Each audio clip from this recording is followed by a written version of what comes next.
Hey, what's going on, guys? How you doing? Matt Antonelli here. That's an old school intro. I don't know if I've done that intro in a while. Anyways, happy Monday morning to you. I want to talk to you about a situation that just came up, an opportunity that I have. I've had similar types of opportunities in the past. This one's a little bit unique, and so I want to talk about it. I'm going to give the background into exactly how we got here, give you the behind the scenes information. So let's start off with this. A couple of days ago, I made a video on Rafael Devers, and I compared his 2024 swing to his 2025 swing. So I threw that on YouTube. If you haven't seen it, you can go over and check it out again. I put it up a couple of days ago. I've been watching every single Red Sox game this year. It's the first time that I've done so in 15 years, probably. I've watched every pitch of every game. And as you know, Rafael Devers is unfortunately, off to one of the worst starts in MLB history. I think he's 0 for 19 at this point now, 15 strikeouts, something like that. It's a really tough start. And so, I'm watching him hit, and he's consistently late and late and late. He can't hit a fastball. He really can't hit anything. And so I've got a ton of video. And so a couple days ago, I went back to 2024, last year, to May, when he was hitting really, really well. And I did a split screen comparison of the 2024 swing and his 2025 swing. And there were a lot of things that really stood out that were different. His stance was completely different. His feet were so close together. His hands were really, really high. And then his load was much different. He had a much bigger leg kick this year than last year. He really coiled really, really far. He tipped the bat more in front of his helmet. And so there were just bigger movements with everything that he was doing. And in my opinion, this was causing him to be late over and over again. And so I just talked about some of the things that I would do if I were him to get back to doing what he did last year. Now, it could just be that he's going through a rough patch, and a lot of people did say that. And everybody goes through rough patches during their career, but this is like a really, really rough patch where it looks like he almost has no chance to hit a fastball. And he's been such a great hitter for so long. And so that's all I did was I just talked about what he's doing differently, some of the things and some of my ideas of how he can get back to getting into a better hitting position on time to give himself a chance to hit the fastball. So I threw that video up. Well, yesterday I got 3 different emails from 3 major league organizations: the Tampa Bay Rays, the San Francisco Giants, and the Boston Red Sox. And so I'll go through really quickly each one. The first 2 aren't super exciting. The last one's more interesting. But the first one was with the Tampa Bay Rays. So the Rays, I only spoke to them for 10 minutes. They sent me an email. They asked if we can get on a call. It was literally maybe like an 8 to 10 minute call. It was with a member of their analytical staff, and we talked about the swing really quickly. Just wanted a couple of my thoughts. Had seen some of my videos in the past, and so we talked very briefly about the Devers video and just talked about some of the things that I saw. He shared some of the analytical things and some of the data that he had, not just on his swing, but on the swing in general. And that's really all the call was. There was no job offer. We didn't talk about any of that. He just wanted to talk more about hitting. We did that, and that was it. The next call that I had was with the San Francisco Giants. This is not the first time that I spoke to them. It was with their minor league hitting coordinator. I've talked to them in the past about jobs. I was actually 2 years ago, maybe 3 years ago. I talked to them about being a minor league hitting coach. I was never really offered a job. They were just asking if I'd be interested in a job, and I told them it just wasn't the right time. And over the last 10 years or so since I've been out of playing, I've been offered probably 20 or so jobs. I know I've shared a lot of them on here with you guys at the professional level. And so I want to clear this up real quick before we keep going. A lot of people ask me all the time, they're like, Matt, why don't you try to get a major league job, or would you ever want to get a professional job? I've been on a ton of interviews.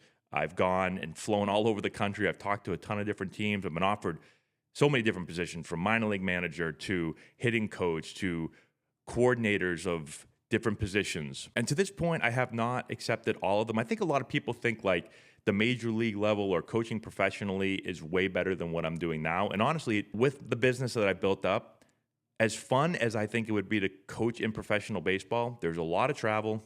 I wouldn't see my family very often. I wouldn't be able to run my business. And so I have not accepted any jobs up to this point.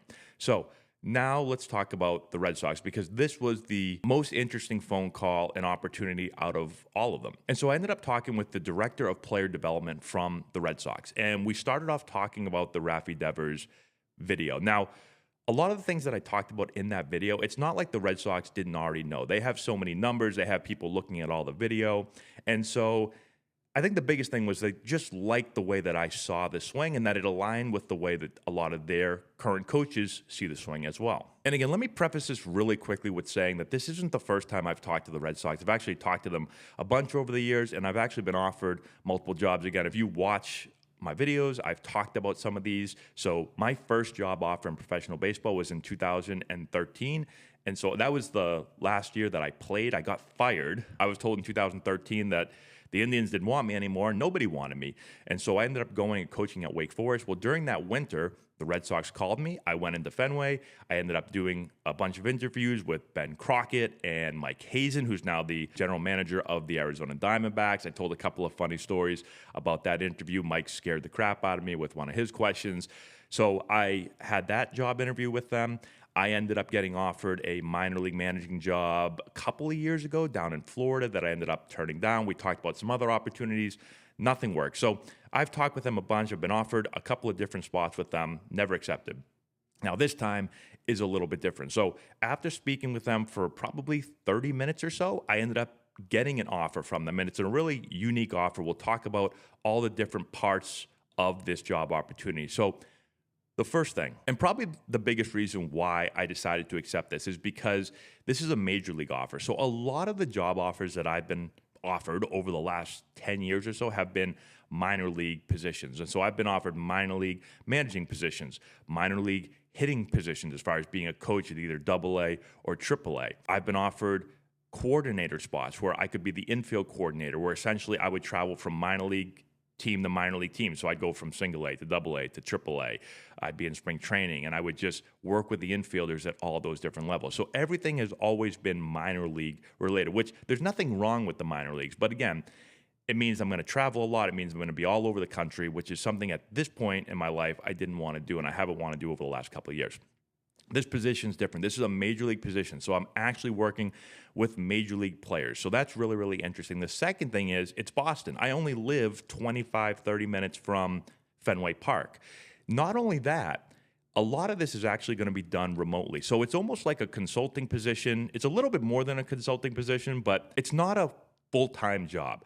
And so I can still do my Antonelli baseball work. I can run the business. I don't have to go to any away games. So I work strictly remote. So essentially what happens is after every single game, I'm given a ton of data and a ton of video on all of the hitters. So it's working strictly with the hitters. And so one thing about Major League Baseball, and I've talked about it before, you have so much data. You have Hawkeye, which is measuring everything that's happening every single game. You have Kinetrax, which basically shows you and tells you and gives you numbers on exactly what the body's doing. And so when you watch video of a swing, like when I watched Rafael Devers and broke that down, I'm looking at it visually and saying what I see. Well, with Kinetrax, it's going to give you numbers on every little movement of the body. And so you don't just have to watch it and say, what's different between these two swings? You actually get numbers of, okay, this is how far he's took a stride in this swing, and this is how far he took one in this swing, and this is how much open the stride was, and this is where his hands were in his stance, and then in his launch position, and then as it worked through the ball. And so you have all these numbers. So all of this stuff, I'm going to have access to all of this on away games, on road games, because I'm not traveling with the team. This is all remote. And so I'm able to collect that data. And then after every single series, I then am able to speak with the staff and go over the swing. So they're already doing this on their own. So when games end, and especially when a series ends, the coaching staff is going to look at all this information. They're going to look at the video. The only difference is I'm part of the process now. And so I'm able to look at these numbers. I'm able to look at the video, and I'm able to put my own thoughts together on what I think each player is doing well, what they're not doing well. Now, the other cool part is on home games, I'm actually able to go to Fenway and work with players. I'm not technically an on-field staff member. So during games, I'm not sitting in the dugout. You're not going to see me on Nesson if you're watching the games. But what I am able to do is I'm able to work with players before games, and I'm able to work with players after games. So I cannot be in uniform. That's part of the policy or the rules or whatever. You're only allowed to have so many members of your coaching staff in uniform, even though when you look at the bench, when you watch games nowadays, it looks like there's 100 coaches on the bench. When I played, there was like 4 or 5 coaches and your manager. Now it looks like there's literally like 100 different coaches with iPads during the game. So I don't know what the exact numbers are as far as how many you can have. I just know there is a limit. And so I'm not going to be in uniform. You're not going to see me on TV. I'm not going to be on the bench. But I am able to work with players. And so I can work with players in the cage. We can work with video. And then same thing after game. I can be working with players in the cage if they want extra work, if they want to look at video. I'm going to still have access to those same numbers. And so I'm able to talk with them about what we see, what the numbers are telling us. The other great thing about it, and the important thing about it is that I can still do Antonelli baseball. So even when the team is at home, I don't have to be there every single day. I basically come in once a series. And so that's the biggest thing. Everybody always says, Matt, why don't you want to coach pro ball? Why don't you try to get a job? I'm not against getting a job in professional baseball. I just have a business that I've grown over a long time that I love doing, and I don't want to leave that. And so any job that I've been offered has been a full-time job where I have to be there 24/7 and I have to travel, and I just can't do that. As much as I'd like to, I just can't do it with my family, with my business. But this job gives me the opportunity to do Antonelli baseball, but then also work at the major league level, which is something that I've wanted to do literally my whole life. I wanted to play at the major leagues, and now after getting out of playing and coaching, I would love to coach at the major league level. So I'm super excited. I have another meeting today, a Zoom call at 1 o'clock. I'm sure I'll learn more exactly about how this is all going to work. I know that we're in season right now, but I'm super excited for this. I'll keep you guys updated on any new information that I get. Oh, and one last thing that I forgot to mention. If you fell for this again, because I did this 5 years ago and got like 100,000 of you, did you forget what day today is? Today is April Fool's. And if you didn't fall for it, don't tell me and lie in the comment section below saying that you did, because I built that one up pretty good right there. I know that I got some of you. You really think the Red Sox are calling me about my Rafael Devers video that got 1.7 thousand views? Are you serious? They don't care what I think about Rafi Devers' swing. Jeez Louise. A lot of that story actually was true. I actually did get all those other job offers, not from the Rays or the Giants. That was made up completely. But I actually did get those other coaching offers throughout the last 10 years.